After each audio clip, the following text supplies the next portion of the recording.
చదువుతో పాటు skills, placements తో పాటు సక్సెస్ సందీప్ యూనివర్సిటీ మాత్రమే అందిస్తుంది.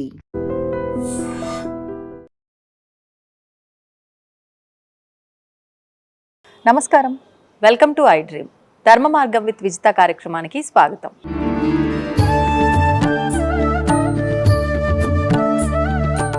నమస్కారం అండి.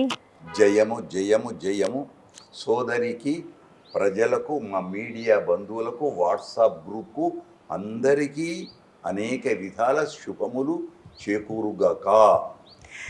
ఇప్పుడు మనకి శ్రీరామనవమి రాబోతోంది. శ్రీరాముడు అనగానే అసలు ఒక్కటి అని చెప్పలేం.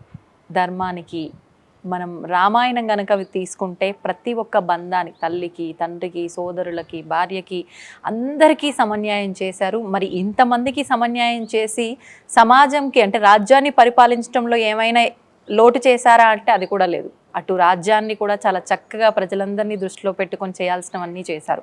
ధర్మానికి నిలువెత్తు రూపం అంటారు.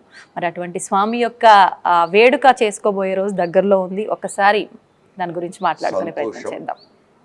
వాల్మీకి భగవానుడికి ముందు దాసోహములు సమర్పించుకుంటూ అందులో ప్రధాన ఆచార్య స్థానంలో ఉండే హనుమకు నమస్కారాలు చేస్తూ, హనుమ లేకుంటే రామాయణం లేదు.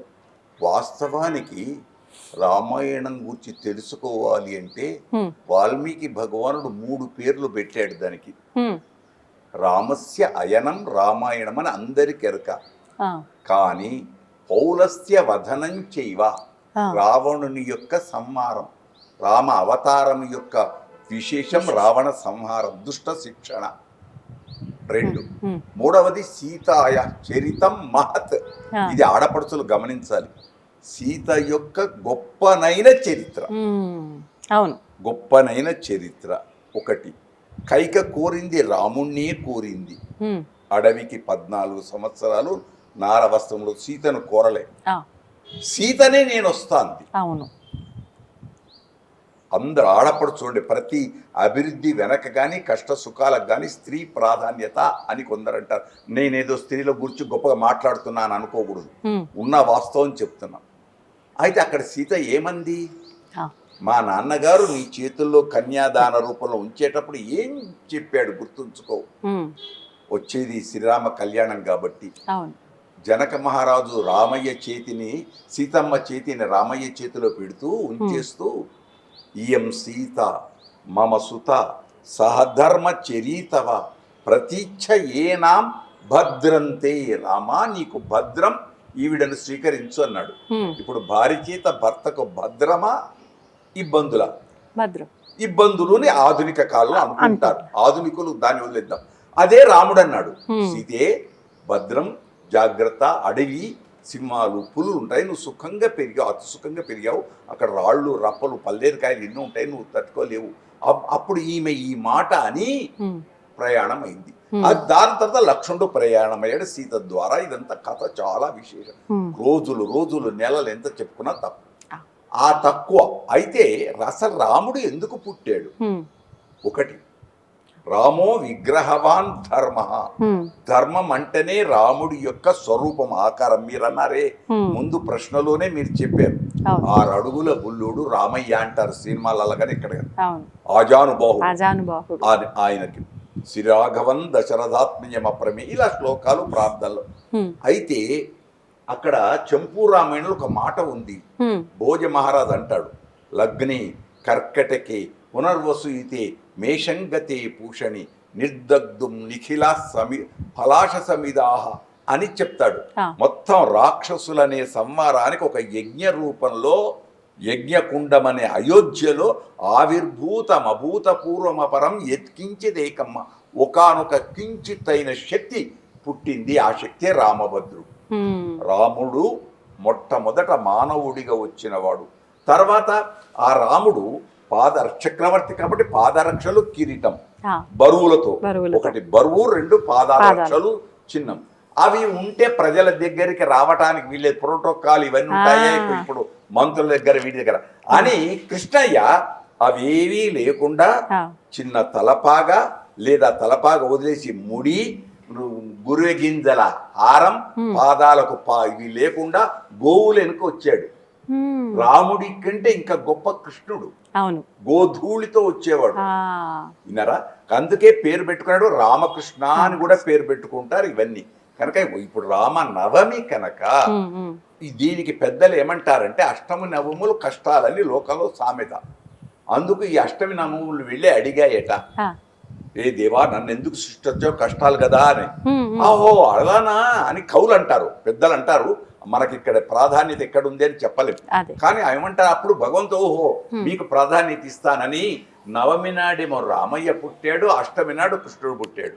నవమికి నైవేద్యాలు పానకం, వడపప్పు, భద్రాచల విసనకరలు కూడా ఇస్తారు. ప్రాధాన్యత ఎక్కడైనా రామాలయం ఎన్ని ప్రసాదాలు ఉన్నాయి ఈ వీటికి ఎక్కువ. అదే కృష్ణయ్యకు చెప్పన్ భోజన్, ఆవు పాలతో కూడుకొని పెరుగు అవి అంతేకాదు 7 అడుగులు కూడా ఇంటి ముందటేస్తారు కృష్ణాష్టమికి. కనుక రామయ్యకు ఒక గొప్పతనం తాను పాటించాడు. ఎలా 12 సంవత్సరాలకు మొట్టమొదట తాటకి సంహారం, స్త్రీవధ అనే స్త్రీని చంపను కదా అన్నాడు. అప్పుడు వాల్మీకి విశ్వామిత్రుడు చెప్పాడు, విశ్వామిత్రుడు మహర్షి చెప్పాడు దుష్ట శిక్షణ తాటకి. దానికి ఆ గురువు ఆజ్ఞ అయింది కాబట్టి కొట్టాడు. ఇది రామాయణం. మరి కృష్ణుడు ఈయన 12 ఏళ్లకి చేస్తే కృష్ణుడు 21వ రోజుననే పూత ఆమెను చంపాడు. కనుక కృష్ణావతారం రామావతారం చాలా గొప్పవి, ఆదర్శం. అంతేకాదు రాముడు ఎంతకాలం దశవర్ష సహస్రాణి దశవర్ష శతాని చ రామో రాజ్యముపాసిత్వ బ్రహ్మలోకం ప్రయచ్చ అవన్నీ చెప్తారు. కనుక 11,000 ఏళ్ళు రాజ్యాన్ని పాలించి చూపించాడు ఎలా ఉండాలి, ఒక రాజు అనేవాడు ఎలా ఉండాలి, ఎలా రాజ్య పాలించాలి. అయితే ఇక్కడ కొందరు ఆధునికులు కొందరు అంటారు సీత ఎప్పుడు ఎంత సుఖంగా ఉంది, కష్టమే కదా ఆడబిడ్డకు, ఎందుకు రాముడు సీతని ఆదర్శంగా తీసుకోవాలి అని కొందరు. అవునండి. కానీ సీత ఎక్కడ నేను కష్టం అని చెప్పలే, రాముడు ఎక్కడ చెప్పలే. ఇద్దరి మాటల్లో గమనిస్తే ఇన్నరా, ఛాయైవ అనుగతా సదా, నీడ మనిషిని వెంబడిస్తూ ఎలా ఉంటుందో రాముడిని అనుసరించి సీత ఉంది. ఇది బయట కనపడదు. ఒకటి. 2, సూర్యుడిని వదిలి సూర్య తేజస్సు ఎలా ఉండదో, చంద్రుడిని వదిలి చంద్ర తేజస్సు ఎలా ఉండదో మేము అలానే ఉన్నామని అటు రాముడు అంటాడు హనుమతో, ఇటు సీతమ్మ అంటుంది. కనుక వాళ్ళ మనస్సులు ఇద్దరూ ఒకటే, రెండూ ఒకటే. బయటకి కనపడేవి ఇవి. కానీ అక్కడ ఏంటి, సీత ఏడ్చింది అంటారు, దుఃఖం అంటారు. కానీ ఆ వనం పేరు, సీత ఉన్న వనం పేరు అశోక వనం, శోకము లేని వనం, అశోక వనం. అది ఇవన్నీ పెద్ద పెద్ద చర్చలు. అవును, అంటే ఎవరు ఏ రకంగా అనిపిస్తే అనుకుంటే వాళ్ళకి అది. కానీ అందుకోసం మనం చెప్పేది ఏంటంటే కష్టాలను చెయ్యకు, భయపడకు, దూరం. ఇక్కడ మరొకటి గమనించాలి, రామాయణ అంతర్గతమైన విషయం. సుప్పనాతిమ్మ శూర్పణఖ వచ్చింది, రాముణ్ణి ఒక్కడే కోరింది, నిన్ను నేను ప్రేమిస్తున్నాను అని కోరింది. కోరితే కథంతా వేరు. మళ్ళీ ఏమైంది, చివరికి ముక్కు చెవుడిపోయినాయి, చుప్పనాథ అయింది. తెలుగులో చెప్పాలంటే శిక్ష పడింది. రావణుడు అన్నయ్య ఒక సీతనే కోరాడు, ఏమైపోయింది, వంశమే పోయింది. కానీ ఆయన తమ్ముడే ఉన్నాడు విభీషణుడు. లంకలో సీతమ్మ ఉండగా సరమ, త్రిజట వీళ్ళందరూ విభీషణుని సంతానం సీతను సేవించారు. సీతను సేవించి సీతకని చెబుతూ ఉన్నారు మొత్తం. ఆ విభీషణుడు పోయి శరణాగతి చేశాడు. అది విశేషమైన శరణాగతి రామాయణంలో. విభీషణ శరణాగతి ప్రత్యేకత చేశాడు. అంటే ఇటు ఒక కుటుంబము, ఇటు భగవంతుణ్ణి ప్రార్థించింది, పురుషకార స్వరూపిణైన అమ్మను ప్రార్థించింది, జంటను కలిపి ప్రార్థించింది. ఏమైంది, పట్టాభిషిక్తుడైనాడు విభీషణుడు రాజ్యానికి. పట్టాభిషిక్తుడే కాదు, ఇప్పటికీ శ్రీరంగ క్షేత్రంలో విభీషణుడి కూడా ఆలయం ఉంది. ప్రదక్షిణం చేస్తుంటే వెనక ఉంటుంది విభీషణుడు. అక్కడ శ్రీలంక నుంచి రోజు దర్శిస్తూ ఉంటాడు శ్రీరంగనాథుణ్ణి అని కథలు చాలా ఉన్నాయి అవన్నీ. కనుక అది దీర్ఘ శరణాగతికి ఉదాహరణ విభీషణుడు. రామాయణం అంతా శరణాగతే, మానవుడు ఒకటి. ఇప్పుడు సీతారామ కళ్యాణం భద్రాచలం అన్నాం, సంక్షిప్తంగా చెప్తున్నాం. మొట్టమొదట మానవుడిగా వచ్చిన తర్వాత దైవ కళ్యాణం సీతారామ కళ్యాణం. దేవుళ్ళకి ఎన్నో జరిగినాయో జరగలేదో మనకు అవన్నీ పక్కకు పెడదాం. మానవుడిగా దిగి వచ్చిన తర్వాత, అవతారం ఎత్తిన తర్వాత నేను మనిషిని అనండి అని అన్నాడు ఆయన. మా మానుషం విద్ధి అని చెప్పుకున్నాడు ఎక్కడైనా విన్నారా? మా మానుషం మన్యే అని చెప్పుకున్నాడు. కనుక అంతటి ఆయన కళ్యాణం ఇవాళ వాడవాడల ఇంటింట లోక కళ్యాణంగా రామనామం లేనిది ఎక్కడా లేదు. ఒకటి రామనామం గూర్చి కూడా వచ్చింది. చివరికి అందరి అయోధ్య వాసులు అందరి సరయు నదిలోకి వెళుతూ వస్తారు ఆ వైకుంఠానికంటే అందరు బయలుదేరతాడు. అప్పుడు హనుమాన్ అడుగుతాడు. హనుమ ఏమంటాడు? ఇది ఇతర రామాయణంలో హనుమ ఏమంటాడు? అక్కడ రామనామం ఉందా అంటాడు. అక్కడ ఏముండదు, అది పరమపదం. పరమపదంలో అంతా ఒకటే, అక్కడ ఇవన్నీ ఉండవుదా అంటాడు. అయితే రామనామం ఎక్కడ లేదో నువ్వు ఉన్నా సరే నాకు రామనామం లేని నేను ఇక్కడ ఉండను అని పెద్దలు చెబుతూ ఉంటారు. ఇక్కడనే ఉన్నాడు చిరంజీవిగా. కాబోయే బ్రహ్మ హనుమ, కాబోయే యుగంలో బ్రహ్మ కనుక చిరంజీవిగా. హనుమది వైభవం గొప్పది విన్నారా? అందుచేత గరుత్మంతుడు హనుమ. హనుమ ఎక్కడ నేనని చెప్పుకోలే, నా కోసమని చెప్పలే. ఆ రామ ముద్రికతో వచ్చేటప్పుడు వచ్చాడు, పోయేటప్పుడు సీతమ్మ యొక్క చూడామణితో వెళ్ళాడు. 100 యోజల విస్తీర్ణమైన సముద్రాన్ని లంఘించాడు. వచ్చేటప్పుడేమో ఉంగరం యొక్క ప్రభావం, రాజముద్రిక యొక్క రామనామాంకితమైన ఆ ఉంగరం యొక్క ప్రభావంతో వచ్చాడు. పోయేటప్పుడు అమ్మవారి యొక్క చూడామణితో వెళ్ళాడు. ఆనందం, లోకానికి ఆనందం జరిగింది. కనుక సీతారామ కళ్యాణం, లోక కళ్యాణం, జగద్రక్షణ అంతా అందులో మిగిలి ఉంది. మానవులకు ఆదర్శమూర్తి రాముడు. అది ఇప్పుడు అంటే ఇంతవరకు మీరు చెప్పిన దాన్ని బట్టి కూడా సీతమ్మని రావణాసురుడు తీసుకెళ్లాడు, హనుమంతుడు కనిపెట్టాడు, ఇదంతా వింటున్నాము. ఇందాక మీరు అన్నట్టు ఎవరికి తోచింది వాళ్ళు మాట్లాడతారు అన్నట్టు నేను ఈ మధ్యకాలంలో ఒక విషయం విన్నాను. రావణాసురుడి దగ్గర బందీగా ఉన్నది సీతమ్మ కాదు, వేదవతి అని చెప్పి, సీతమ్మ అగ్ని దగ్గర ఉంది అని చెప్పి. ఇది వాస్తవమా? ఇది వాస్తవమా అవాస్తవమా మనకు దాని గురించి చర్చ అవసరం లేదు. రవిగాంచనిచో కవిగాంచును కదా. సూర్యుడు చూడని దగ్గరికి కూడా, సూర్యుని యొక్క కిరణం వెళ్ళని దగ్గరికి కూడా కవి యొక్క మనస్సు వెళుతుంది. కవులు ఊహిస్తారు. ఆ ఊహించిన దాన్ని బట్టి మనకు వెంకటాచల మహాత్యంలో, వరాహ పురాణంలో, వెంకటాచల మహాత్యం వరాహ పురాణమే వ్యాసుడు రాసింది. కానీ అది ప్రామాణికంగా పెద్దలు ప్రామాణికంగా తీసుకోరు. కానీ అక్కడ శ్రీనివాసుడు చెప్తాడు వకుళమాలతో ఏమిటి ఆమె ఎవరు, నువ్వు ప్రేమించావు ఎవరు, నా తల్లిగా అడిగితే చెప్తాడు. ఆమె ఎవరు? వేదవతి. ఇగో లంకలో ఉంది, అప్పుడు అగ్ని తీసుకెళ్ళాడు. ఇదంతా వెంకటాచలం ఆ స్వాహాదేవిలో ఉంచాడు. మళ్ళీ తర్వాత ఈమె అగ్ని ప్రవేశం చేసింది, నిజమైన సీత వచ్చి ఈమెను స్వీకరించు అని అంటే, నా కోసం ఇంత సంవత్సరం కష్టపడింది నా ప్రియ సఖి, ఈమెను కూడా స్వీకరించండి. నేను ఇక్కడ ఏకపత్ని వ్రతుని ఈ అవతారంలో. కనుక ఈమెను రాబోయే 28 కలియుగాల అప్పుడు ఈమెను నేను స్వీకరిస్తాను పద్మావతిగా అని చెప్తాడు. 18 పద్యాల శ్లోకాలలో ఆ వరాహ పురాణం ఉత్తరాఖండంలో 5వ అధ్యాయంలో ఉంది. కానీ ప్రామాణికంగా స్వీకరించారు. కానీ వేదవతి అనేది లోకంలో ఎన్నెన్నో కథలున్నాయి. వాల్మీకాలు రామాయణాలు ఎన్నున్నాయి అంటే చెప్పలేం. ఆదిశేషుడు మోయలేనన్ని రామాయణాలు ఉన్నాయి. బౌద్ధంలో ఉన్నాయి, జైనంలో ఉన్నాయి, అన్నిట్లో ఉన్నాయి రామాయణాలు. కానీ కథను మారుతూ ఉంటుంది. మంచిని గ్రహిద్దాం, అంతే. మనం విమర్శించం దాన్ని. అవునా కాదా అని పండితుల దగ్గరికి వెళ్ళి ఇలా ఫలాని పంతులు చెప్పాడా అది అని అనకూడదు.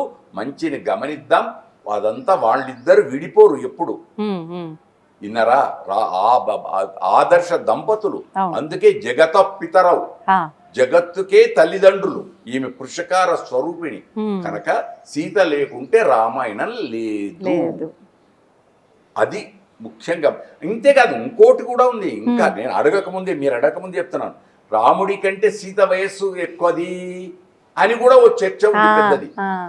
ఈ రాముడికేమో డేట్ ఆఫ్ బర్త్ ఉంది. ఇప్పుడు చెప్పామే, లగ్నే కర్కటకే పునర్వసు అయితే అయోధ్యలో పుట్టాడు. ఇక్కడ సీతమ్మ జనక మహారాజుకు దొరికింది నాగలి చాలుకు. కాబట్టి భూమిలో ఎంతకాలం ఉందో అని కవులు అంటారు. అవన్నీ కవులకు వదిలిపెట్టేద్దాం. అలాంటి విమర్శలు మనకొద్దు. ఆ పెళ్లి నాటికి ఆమె 6 ఏళ్ళు, ఈయన 12 ఏళ్ళు, రామయ్య 12 ఏళ్ళు. ఓ. ఎందుకంటే 12 ఏళ్ళు నేను హాయిగా సుఖంగా ఉన్నానంటుంది పెళ్ళయి. హనుమ దగ్గర చెప్తుంది ఆమె, ఓకే ఓకే. హనుమ దగ్గర చెబుతుంది 12 పెళ్ళి అయిన తర్వాత 12 ఏళ్ళు మేమిద్దరం సుఖంగా ఉన్నాము అని చెప్తుంది. అంటే అప్పటికి 12, 12, 24, అప్పుడు 25వ ఏడు గడుస్తుంది. ఇదంతా వయస్సు వీటి గురించి చాలా చర్చలు ఉన్నాయి. ఆ జోలికి ఎవరం వెళ్ళొద్దు, అవసరం లేదు. మంచి విందాం, మనకి ఏదైనా చెడు అనిపిస్తే దాన్ని వదిలేద్దాం, కానీ తప్ప దాన్ని విమర్శ రూపంలో మళ్ళీ ప్రశ్నలు వేస్తూ ఇదెందుకు వచ్చింది అని దయచేసి ఎవ్వరూ ప్రశ్నించకండి. ఉన్న వాస్తవం అక్కడక్కడ లభించింది చెబుతున్నాం, తెలుసుకుందాం అంతే. ఇప్పుడు రామసేతు నిర్మాణం అది రాముడికి తప్ప ఇంకెవరికి సాధ్యం కాకపోయి ఉండునేమో, అంటే మానవ రూపంలో వచ్చినప్పటికీ సాక్షాత్తు భగవానుడే కాదనము, అది ఆయనకే సాధ్యపడింది అంటూ ఉంటారు. ఒకసారి దాని గురించి కూడా. చాలా గొప్పది ఈ ప్రశ్న. అయితే దీన్ని ప్రధానమంత్రి కూడా ఒప్పుకున్నారు. ఇప్పుడు అందరూ సైంటిస్టులు కూడా ఒప్పుకుంటున్నారు. సైంటిస్టులు కూడా రామసేతు ఉంది అని నిరూపించారు. కానీ దాని వెనక అక్కడ గుర్తుంచుకోండి, వానరులు అంటే ఏదో కోతులు అనుకుంటారు, కాదు. ముందు ఏం చెప్తాడు, నేను విష్ణువు ప్రత్యక్షమై వీళ్ళ దేవతలతో నేను 4 విధాలుగా విభజింపబడి జన్మ ఎత్తాను అయోధ్యలో దశరథుడి దగ్గర. మీరంతా ఆయా దానులలో మీరు జన్మించి సహకరించండి. అందుకు జాంబవంతుడు గాని, ఇంద్రుని సుపుత్రుడైన వాలి కానీ, సూర్య సుపుత్రుడైనటువంటి సుగ్రీవుడు గాని, ఆ వాయుపుత్రుడైన హనుమ గాని, వీళ్ళంతా దేవతా స్వరూపులు. అక్కడ నీలుడు వీళ్ళందరూ కూడా ఆ రాళ్లలో ఒక మహిమ, రామనామ మహిమ అని కొందరు అంటారు. ఏ మహిమ అయితే ఓ మహిమ, అవన్నీ తేలినవి ఇప్పటికీ ఉన్నాయి. తేలినవి మునిగిపోకుండా ఉండే ఇటుకలు, రాళ్ళు, ఇవన్నీ కూడా ఇప్పుడు రామప్ప దగ్గర కూడా ఒక ఇటుక చూపిస్తారు మనకు, నీళ్లలో మునగదు. అలాంటివి ఉన్నాయి. సేతు నిర్మాణం జరిగింది, వాస్తవము. కాకుంటే అది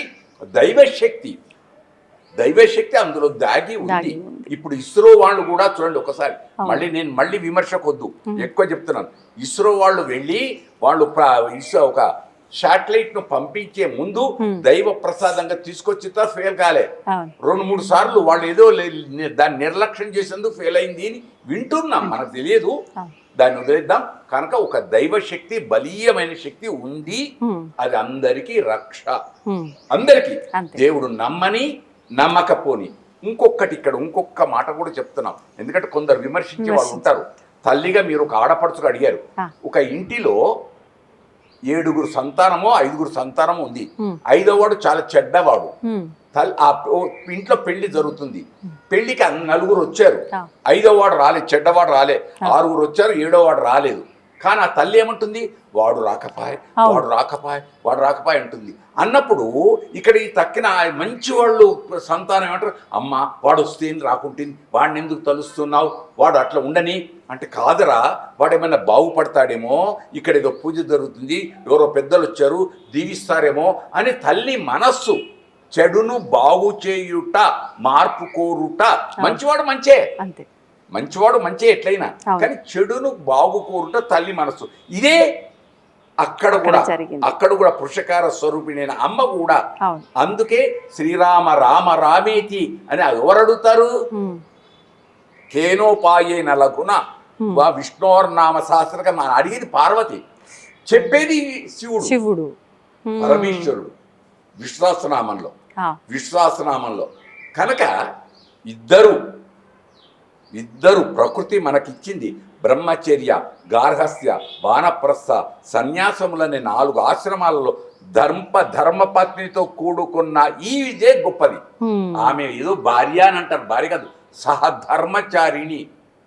సహధర్మచారిణి. అందుకే ప్రమాణం చేయిస్తారు పెళ్లి ఏమని, ధర్మేచ అర్థేచ కామేచ త్వయేష నాతి చరితవ్య అని మామ చెబితే అల్లుడు నాతి చరామి, కానీ పాటించాలి. మనం అంటున్నాం అన్నది నిర్వర్తిస్తే సుభిక్ష 3 పూలు 6 కాయల దేశం.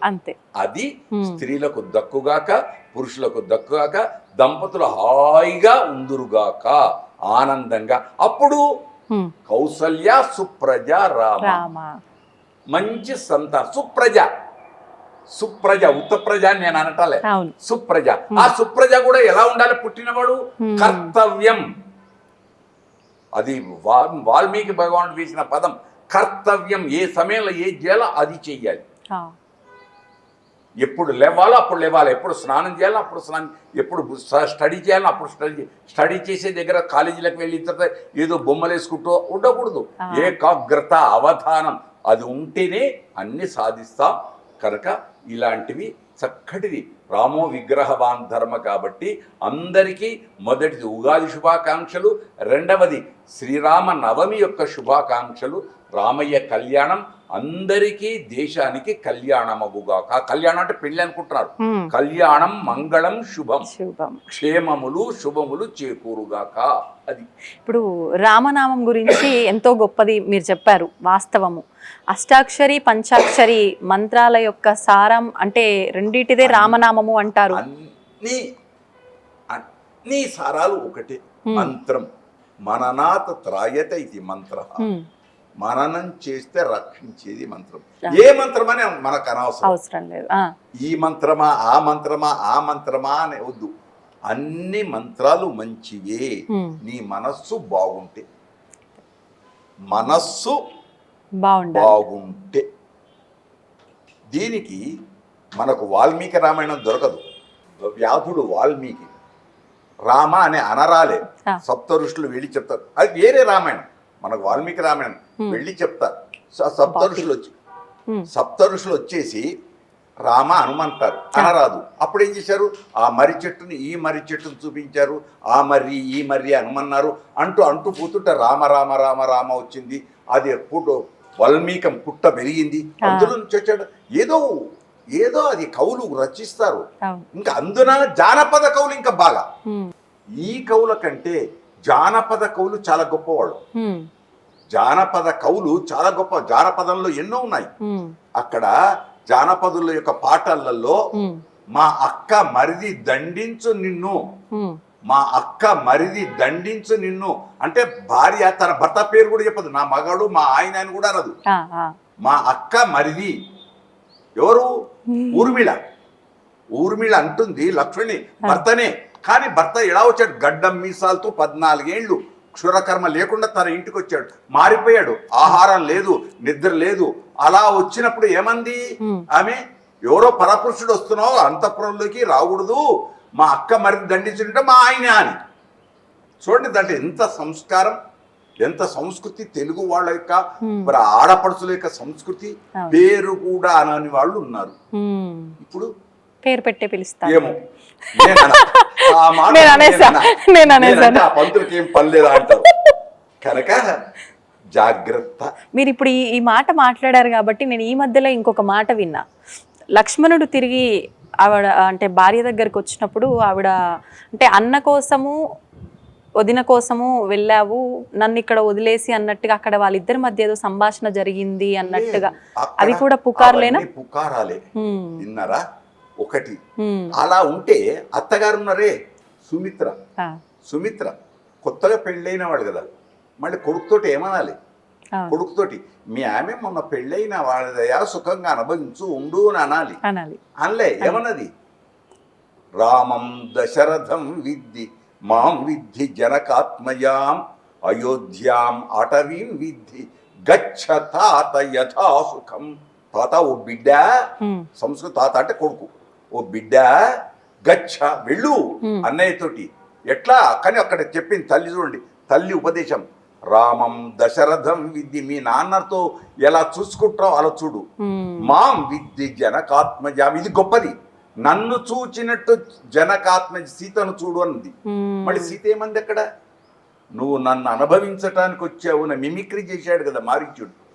కంఠం మార్చి హే సీతే హే లక్ష్మణ అన్నాడు. అప్పుడే ఉంది మిమిక్రీ. అన్నప్పుడు ఈ సీత ఏమంది? అక్కడ తప్పు చేసింది అని పెద్దలు అంటారు. భాగవత దూషణ, పెద్దలను దూషించడం, పెద్దలను దూషించడం.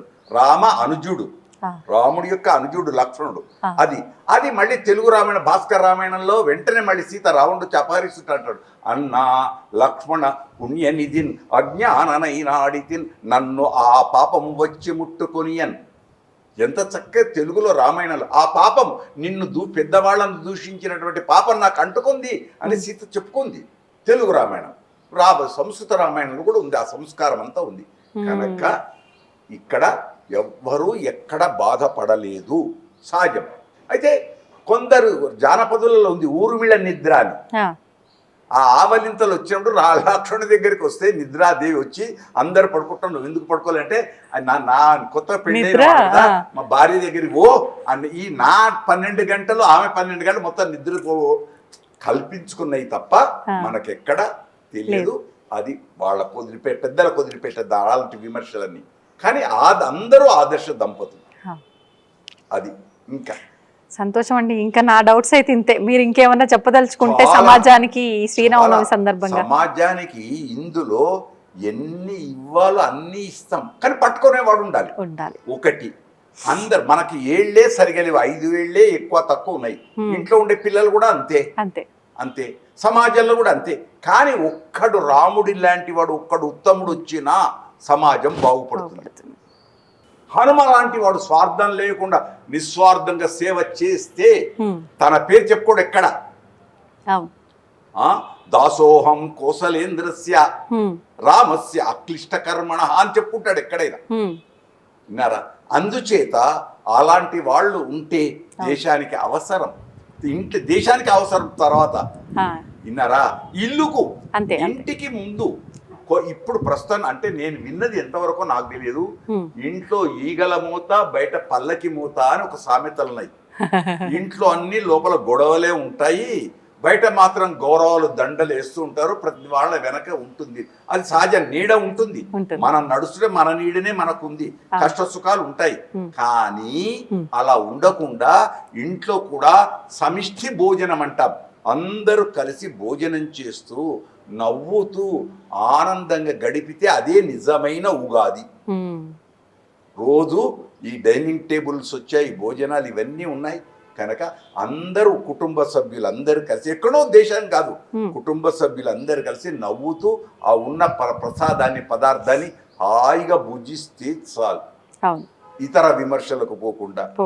అది భార్యాభర్తలు అన్యోన్యంగా ఉంటే చాలు, ఆనందాన్ని పంచుకోవటానికి. అందుకోసం ఆనందం అనే వరకు వివాహపు వ్యవస్థ సీతారాముల కళ్యాణంలో ఆనాడు అవైతే జీలకర్ర బెల్లం ఎందుకు అనేది ప్రశ్న వస్తుంది. కొందరు అడుగుతారు, జీలకర్ర బెల్లం పాజిటివ్ ఎలక్ట్రిక్ ఛార్జ్, ఆంగ్లంలో చెప్పాలంటే పాజిటివ్ ఎలక్ట్రిక్ ఛార్జ్ అంటే సగుణాత్మకమైన విద్యుత్ ప్రవాహం. తల్లి గర్భం నుంచి వచ్చేది మొట్టమొదలు తల మాడ, ఇక్కడ రంధ్రం ఉంటుంది, అతి సూక్ష్మమైన రంధ్రం. నీవార శుకమత్తన్వి పీతాబా అంటుంది మంత్రపుష్పం. అలా రంధ్రం ఉంటుంది, ఆ రంధ్రం దగ్గరనే సప్త మండలాలు వెళ్ళిందని ఇక్కడ సహస్రారంలో అది పెట్టుకుంటారు. అది హస్త మస్తక న్యాయం అని దానికి పేరు. చెయ్యి తల తాకుట హస్త మస్తక న్యాయం. ఈ మధ్యన ఇప్పుడు తమలపాకు పెడుతున్నారు, దాన్ని వదిలేద్దాం, మనం మంచా చెడా వద్దు, లేదా కోపాలకు వస్తారు వద్దు. కనుక ఈ బెల్లము జీలకర్రను ఇద్దరు సమ్మిశ్రం చేస్తే బెల్లం ఎక్కువ జీలకర్ర తక్కువ. జీలకర్ర లేని వంటకం ఉండదు. జీలకర్ర వంటకంలో చిటపట, జీలకర్రని వేయగానే తాలింపు పోపు దాంట్లో చిటపట. ఈ ఇంట్లో చిటపట ఉంటుంది, కొద్దిగానో గిద్దిగానో వినకుంటేనో కోపము తాపం మానవులం కదా, తినేవి ఆహార పదార్థముల యొక్క ప్రభావం ఉంటుంది కదా, ఆ కోపతాపాలను అణుచుకోవాలి. అందుకే దసరాకి ఏమంటామంటే దశహర దసరా. దశహర దసరా. దశ అంటే ఏంటి? కర్మేంద్రియాలను జ్ఞానేంద్రియాలు, కర్మేంద్రియాలు 5 జ్ఞానేంద్రియాలు 5, వీటిని నిలకడగా పెట్టరా, నీ చేతుల పగ్గాల వల్ల పట్టుకో, దాన్ని వదలకు. అది అక్కడ అర్థం. ఇప్పుడు మీరు ఇంతకు పూర్వం రామాయణంలో అర్థం అడిగారు కాబట్టి రామాయణ అర్థంలో దశకంఠుడు 10 తలలు లేవు, ఒకే తల. కానీ 10 తలలు కలిగినటువంటి వాడు ధ్వని చేస్తే ఎలా ఉంటుందో రావణ అని శబ్దం. ఆ 10 ఏంటి తలలు? ఇవే కర్మేంద్రియాలు జ్ఞానేంద్రియాలు అని పట్టి లాగుతున్నాయి. స్వార్థంతో కూడుకున్న ఇవి కాముకత. అది మండోదరే చెప్తుంది, రామున్ పుణ్య గుణాభిరామున్ అని చెప్తుంది. మండోదరే ఉపదేశం చేస్తుంది భార్యనే. కనుక అవన్నీ వద్దు. ఈ ఇంద్రియ నిగ్రహంతో ఆహార పదార్థాలు, శుద్ధి కలిగిన ఆహార పదార్థాలు, సాత్వికమైన ఆహార పదార్థాలు స్వీకరిస్తూ సాత్వికతో ఉంటే దేశం 3 పువ్వులు 6 కాయలు. ప్రతి ఇంటిలో ఉగాది పచ్చడి, రుచులు, ఆరోగ్యం. ఇప్పుడు శ్రీరామనవమిలో స్వామివారి కళ్యాణం జరిగిన అక్షతలు, ఆ ముత్యాల తలంబ్రాలు కానివ్వండి, అవి ఇంట్లో తెచ్చి పెట్టుకుంటే చాలా సౌభాగ్యంగా ఉంటుంది, శుభంగా ఉంటుంది అంటారు. అన్ని శుభాలు. ముందు మీరు ప్రశ్నించారు కాబట్టి భద్రగిరి రామభద్రుడికి, అక్కడ ఉండే అధికారులకు, ఆచార్యులకు, ఉద్యోగ వర్గానికి శుభాకాంక్షలు. మన మీడియా, ఈ ఐడి మీడియా ద్వారా భద్రాచల పరిసర ప్రాంతాలతో ప్రజలకు. అందున ఒక సేవకులు ఉన్నారు, వాళ్ళు గోళ్లతో వదలరు ఆ వడ్లను. కొత్త ధాన్యం వచ్చిన తర్వాత గోళ్లతో వడ్ల గింజన ఆ వడ్డీ అది తీయకుండా జాగ్రత్త చేసి అది ఊరేగింపుతో తలంబ్రాలకు తెస్తారు. ఎంత పవిత్రత! తలంబ్రాలు తయారు చేసేటప్పుడు ఎంత పవిత్రతతో తీస్తున్నారు ప్రజలు. ఆ తెచ్చేటువంటి దీక్షా పరులకు అనేక శుభాకాంక్షలు. ఆ తర్వాత అవి తలంబ్రాలుగా, ఆ తలంబ్రాలలో ఏం కలుపుతారు? 3 ముఖ్యమైనవి ఇప్పుడు పోతున్నాయి, లోపిస్తుంది. 1 పసుపు కుంకుమ, మొదలు బియ్యం, స్వచ్ఛమైన బియ్యం, కొత్త బియ్యం. 2 పసుపు కుంకుమ, 3 నెయ్యి. నెయ్యి ఎందుకు ఈ 3? బియ్యము పోషణ. ఎన్ని ఉన్నా అన్నం తినడం వేరు, ఎన్ని టిఫిన్లు చేసినా అన్నంతో తృప్తి రాదు. నిజం. మళ్ళీ నన్ను తప్పు పట్టకండి, వాస్తవం. నన్ను మళ్ళీ తప్పు పట్టకండి. ఒక మాట మా సినిమా యాక్టర్ ఆనాడు రేలంగి గారు అన్నారు. రేలంగి మహనీయుడు అన్నాడు, నాకు మంచిగా జీర్ణమయ్యేనాడు మరమరాలు దొరకలే, ప్యాలాలు మరమరాలు తిందామంటే దొరకలే. ఇవాళ బంగారు కడ్డీలున్నాయి ఇంట్లో, బంగారు బిస్కెట్స్ ఉన్నాయి, ఏ అన్నాలైనా తినొచ్చు, కానీ జీర్ణం కావటం లేదు. ఎంత మంచి మాట చూడండి. మేత ఉన్నాడు కూత ఉండదు, కూత ఉన్నాడు మేత ఉండదు అని పల్లెల్లల్లా జానపదులు ఎంత మనకు సంస్కారం ఇస్తారు. అవును. ఇప్పుడు అన్నీ ఉన్నాయని కాదు, ఉన్నది ఎంతవరకు మంచికి వాడుతున్నాం. మంచిని వాడదాం, మంచిని పెంచేద్దాం. ఇలా రాజసమైనటువంటి ఆహారాలకు దూరంగా ఉందాం. కానీ ఏముంటున్నామో తెలియదు. ఒక్క మాట మళ్ళీ ప్రజలారా క్షమించండి, ఏమనుకోకండి. మా మీడియా దర్శిస్తున్నటువంటి చూస్తూ అభినందనలు చెప్పే ప్రజలారా, ఒకప్పుడు మా బాల్యంలో గాంధీ హాస్పిటల్, ఉస్మానియా హాస్పిటల్ 2 వైద్య పెద్దవి కార్పొరేట్ హాస్పిటల్స్, ప్రభుత్వవి. వాళ్ళు ఇచ్చే ట్యాబ్లెట్స్ కూడా తెల్లవి గోళీలు.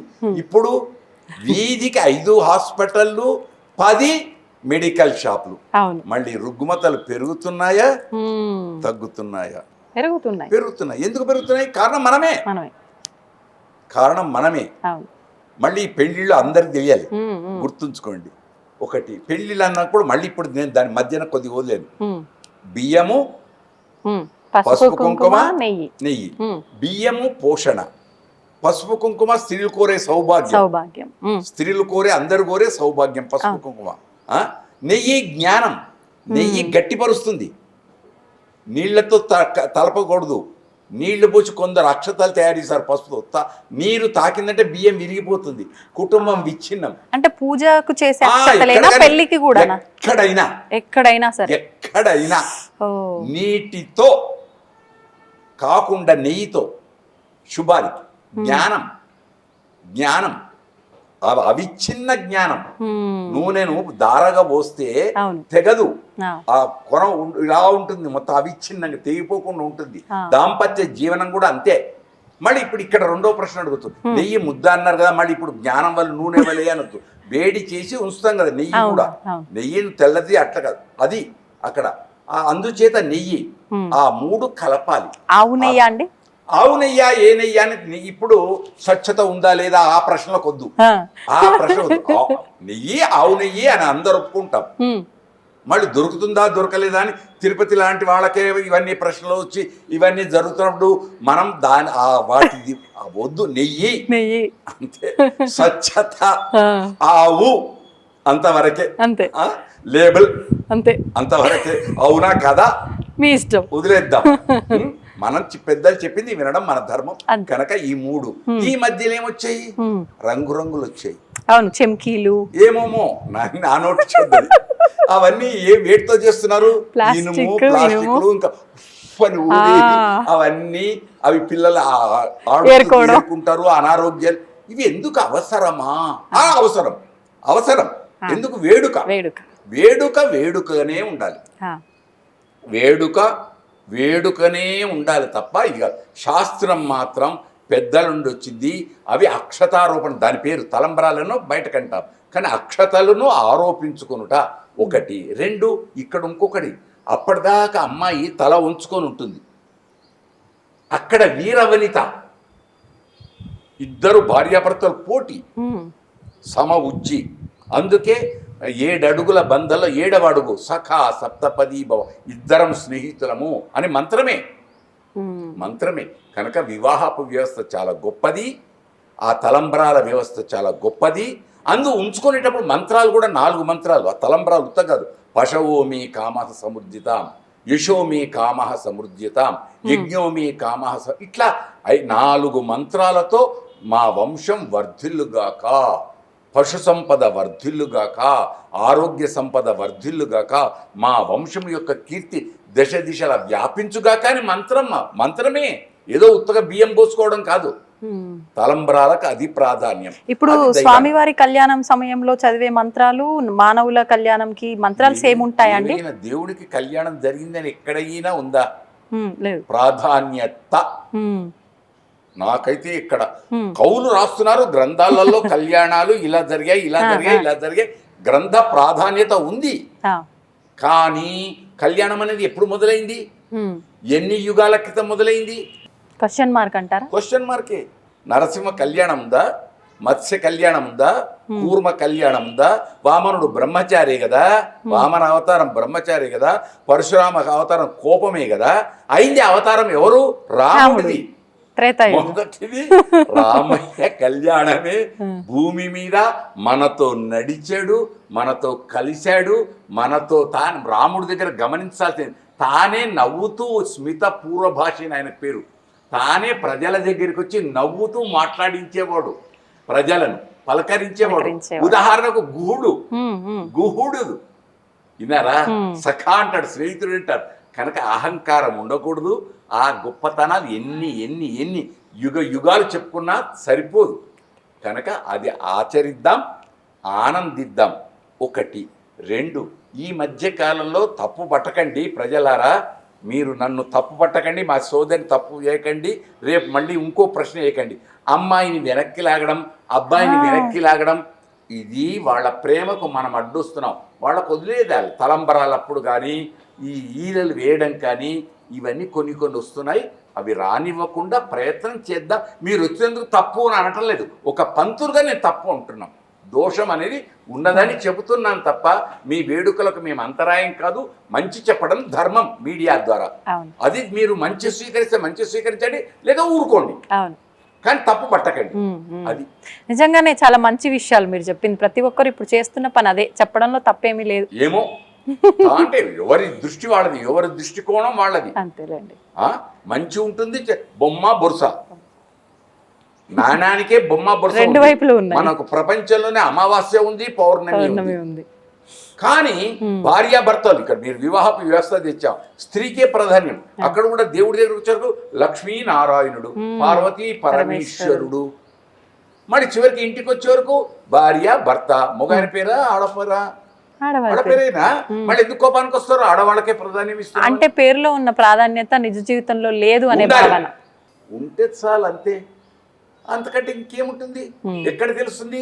రామాయణంలో చివరిలో రాముడు అడవికి పోయిన తర్వాత మళ్ళీ కైకేయి దగ్గర ఉండేటువంటి దశరథుడి నుంచి కౌశల్య దగ్గర ఉంటాడు, ఇంటి రూమ్ లో, కౌశల్య గదిలో ఉంటాడు, ఉండి తన శాపం అవన్నీ చెప్పుకుంటాడు. మళ్ళీ భార్య భార్యే, భార్య భార్యే. కష్ట సుఖాల్లో దేనికైనా భార్య. అందుకే కాణి పెడతారు మధ్యలో, రైతుల దగ్గర పెళ్లిళ్లలో మధ్యలో సానా కాణి, ఉండే కాణి పెడతారు. ఎందుకు పెడుతున్నారు? జీవన గమనం సుఖంగా సమానంగా వెళ్ళుగాక. కచ్చరం ఇది బండి, ఒక రథం, సంసార రథం, ఒడిదొడుకులు లేకుండా సమానంగా వెళ్ళుగాక. స్పీడ్ బ్రేకర్లు రాకపోవుగాక. అది కనుక ఎన్నెన్నో ఉన్నాయి గొప్ప రహస్యాలు. అది ప్రజలారా గమనించండి, విమర్శించకండి. ధన్యవాదాలు. ధన్యవాదాలు. శుభం భూయాత్, శుభం భూయాత్. దీన్ని తవ్వండి, తవ్వుతూనే శివలింగం. సరే దాన్ని అట్లా కప్పేసేయండి, చూపించదండి. Krishna is there. మూర్తి పూజ కాదు, సాక్షాత్ బ్రజేంద్ర నందన భగవాన్ ఉన్నారు మూర్తిలో. ఏమీ ఆశించకుండా ఆరాధించే వాళ్ళు కూడా ఉన్నారా ప్రభుజీ? నిజమైన భక్తి అంటే మనకు తెలియదు కాబట్టి